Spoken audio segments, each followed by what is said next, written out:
মুখ থেকে এখন আমরা গুরু মহিমা শ্রবণ করব।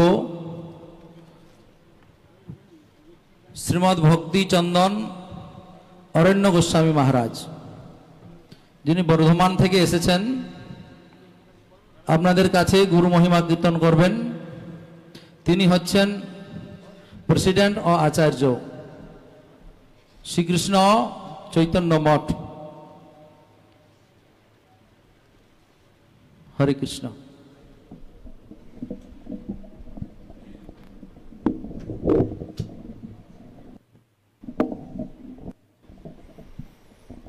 गुरवे गौरचन्द्राय राधिकावैस्तदालये कृष्णाय कृष्णभक्ताय तद्भक्ताय नमो नमः। श्रीकृष्णचैतन्यप्रभुनित्यानन्द श्री अद्वैत गदाधर श्रीवासादि गौरभक्तवृन्द। हरे कृष्ण कृष्ण कृष्ण हरे हरे, हरे राम राम राम हरे हरे। आमी सर्वाग्रे मदीय गुरुपाद पद्मं विष्णुपाद अष्टोत्तर शत श्रीमद भक्ति जीवन आचार्य गोस्वामी श्री गुरु महाराजेर रातुल चरणे अनंत कोटि षष्टांग दंडवत प्रणति निवेदन करी তিনি আমাদের সকলের প্রতি প্রসন্ন হন, কৃপা দৃষ্টি দান করুন। সপার সৎলে প্রভুপাদের পাদ পদ্মে অনন্ত কোটি ষষ্টাঙ্গ দণ্ডবত প্রণতি নিবেদন করি তিনি আমাদের সকলের প্রতি প্রসন্ন হন, কৃপা দৃষ্টি দান করুন। আমার গুরুবর্গগণের পাদ পদ্ম আমি বন্দনা করি, সকলে প্রসন্ন হন। গুরুপাদ পদ্মং বিষ্ণুপাদ অষ্টোত্তর শত শ্রীমৎ ভক্তি সুন্দর সন্ন্যাসী গোস্বামী মহারাজের পাদ পদ্ম বন্দনা করি তিনি প্রসন্ন হন, কৃপা দৃষ্টি দান করুন। আজ আমাদের পরম আনন্দের দিন। আজ গুরু পূজা, গুরুদেবের শুভ আবির্ভাব তিথি। পরমার্থ জগতের যতগুলি তত্ত্ব আছে সবচেয়ে গম্ভীর তত্ত্ব, নিগূঢ় তত্ত্ব হলো গুরুতত্ত্ব।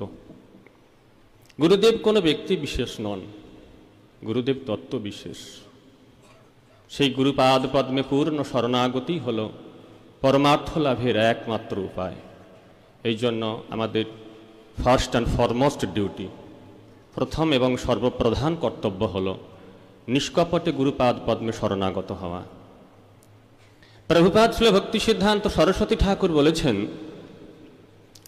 কোটি জন্ম তপস্যার ফলে যে ভগবান শ্রীকৃষ্ণকে প্রাপ্ত হওয়া যায় না, কেবলমাত্র নিষ্কপটে স্বতন্ত্রতা পরিত্যাগ পূর্বক গুরবানুগত্যে যদি হরিভজন করা যায় তবে আর দ্বিতীয় জন্মে যেতে হয় না, এই জন্মেই কৃষ্ণ প্রাপ্তি সম্ভব।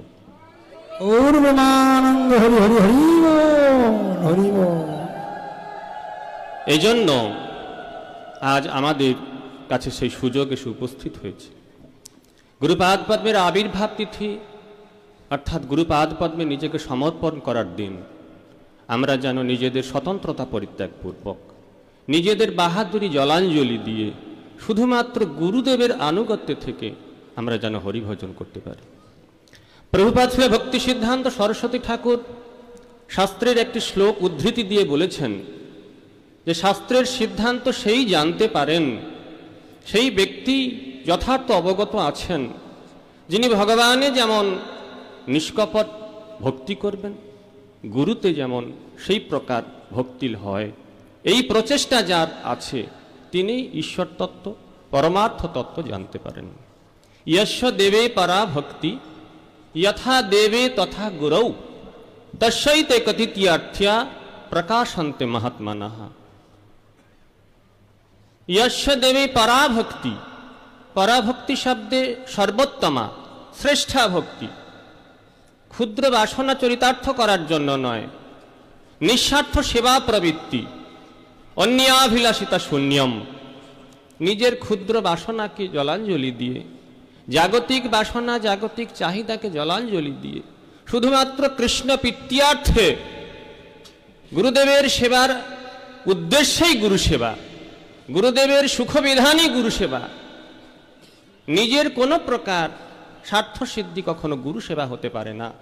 এই জন্য यस्य देवे परा भक्ति, পরম পুরুষ ভগবানে উত্তমা ভক্তি হতে হয়। আমার ব্যক্তিগত কোন জাগতিক স্বার্থ সিদ্ধির জন্য ভগবানের কাছে মাথা ঠোকাটা ভক্তি নয়। জাগতিক স্বার্থ সিদ্ধির উদ্দেশ্যে ভগবানের চরণে কেঁদে আকুল হওয়াটা ভক্তি নয়। ভগবানের সুখবিধানের জন্যই ভগবানের চরণে শরণাপন্ন হওয়াটাই ভক্তি। শ্রীমতী রাধারানী বলেছেন, নিজ সুখে মানে কাজ, পরু তার শিরে বাজ, কৃষ্ণের মাত্র চাহিয়ে সন্তোষ। ঠিক তদ্রূপ এই রকম গুরুতে হতে হবে। নিজ সুখে মানে কাজ, পরু তার শিরে বাজ, গুরুর মাত্র চাহিয়ে সন্তোষ। ঠিক গুরুদেব যেমন বলবেন সেইভাবেই সম্পূর্ণ নিজেকে সমর্পণ পূর্বক গুরু সেবা, এটাই আমাদের একমাত্র উদ্দেশ্য। এই জন্য আমাদের সকলের কর্তব্য অপরকে উপদেশ দেওয়া নয়। জগৎ জুড়ে প্রচারের ভিত হলো নিজেকে দিয়েই সমাজ দেশ। আমি যদি নিজেকে গুরু সেবায় সম্পূর্ণ নিয়োজিত করতে পারি, আমার দেখা থেকে আর 5 জন শিখবে। আমার নিজের মধ্যে যদি কপটতা থাকে, অন্যাভিলাষিতা থাকে, তাহলে আমার কথায় কোনো কাজ হবে না।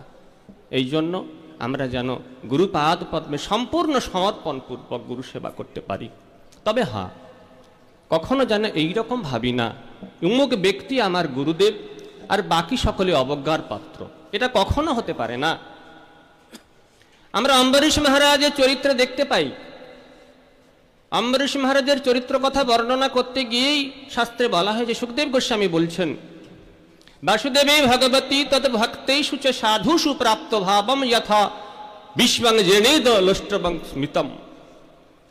বাসুদেবে ভগবতী তদ ভক্তেষু সাধুষু, ভগবান বাসুদেবে ভক্তি হবে, ভগবান বাসুদেবের চরণে পূর্ণ শরণাগতি, ভগবানের সঙ্গে প্রীতির সম্বন্ধ, প্রেমের সম্বন্ধ স্থাপন হবে। শুধুমাত্র ভগবানের সেবা না, তদ ভক্তেষু চ সাধুষু, ভগবানে যেমন পরাভক্তি, তদ ভক্তেও তদ্রূপ শ্রদ্ধা প্রীতি। চ সাধুষু, সাধুর আনুগত্য থেকে এটা হবে। কি হবে? প্রাপ্ত ভাবম, সেই ভাব প্রাপ্ত হওয়া যাবে। ইয়েনেদম লষ্টবৎ স্মৃতম, যার দ্বারা, যে ভাবের দ্বারা এই বিশ্ব ব্রহ্মাণ্ডটিকে একটি পাথরের ঢিলা বলে মনে হবে, নিজের ভোগ্যবস্তু বলে মনে হবে না। সমগ্র জগৎ আমার নিজের ভোগ্যবস্তু বলে আমরা মনে করি। একটা ঝাঁটা থেকে এরোপ্লেন পর্যন্ত যদি আমার হয়, সর্বোত্তম। নিজের ভোগ্যবস্তু জগৎ নয়। এই জগৎ জগন্নাথের জগৎ, এই জগৎ কৃষ্ণের সেবার বস্তু। এই জগৎকে কৃষ্ণের সেবার তখনই মনে হবে যখন এই ভাব তৈরি হবে। সেই ভাব একমাত্র গুরুদেবের আনুগত্যে থেকে, গুরুদেবের সমর্পণ পূর্বক, নিষ্কপটে, লোক দেখানি নয়, উপরি উপরি নয়, সত্যি সত্যি ভিতর থেকে সেই ভাব তৈরি হবে। সেই ভাবের দ্বারা আমাদের কৃষ্ণ সেবা হবে, কৃষ্ণ ভক্তি হবে, পরমার্থ লাভ হবে, আমাদের জীবন সার্থক হবে। সকলের চরণে প্রার্থনা জানাই, গুরুপাদ পদ্মের চরণে প্রার্থনা জানাই, তিনি আমার প্রতি প্রসন্ন হন। আমি যেন সারা জীবন অনন্তকাল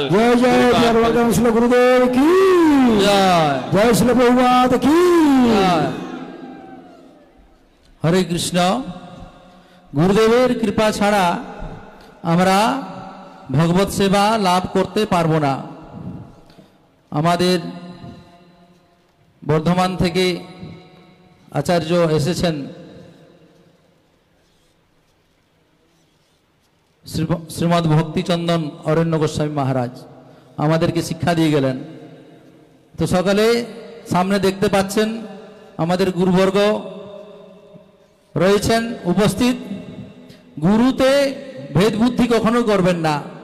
সকলেই ভগবানের প্রকাশ স্বরূপ, তার অংশ স্বরূপ। গুরু কৃষ্ণ রূপ হন শাস্ত্রের প্রমাণে। তো গুরু একটি তত্ত্ব, কোনো ব্যক্তি বিশেষ নয়। তাই আমাদের সামনে গুরুবর্গ রয়েছেন, সকলে গুরুবর্গের জয়গান বলুন। গুরুবর্গ কি? গৌড়ীয় গুরুবর্গ কি? জয় জয় শ্রী শ্রী গৌড়ীয় গুরুবর্গগণ কি? এখন আমি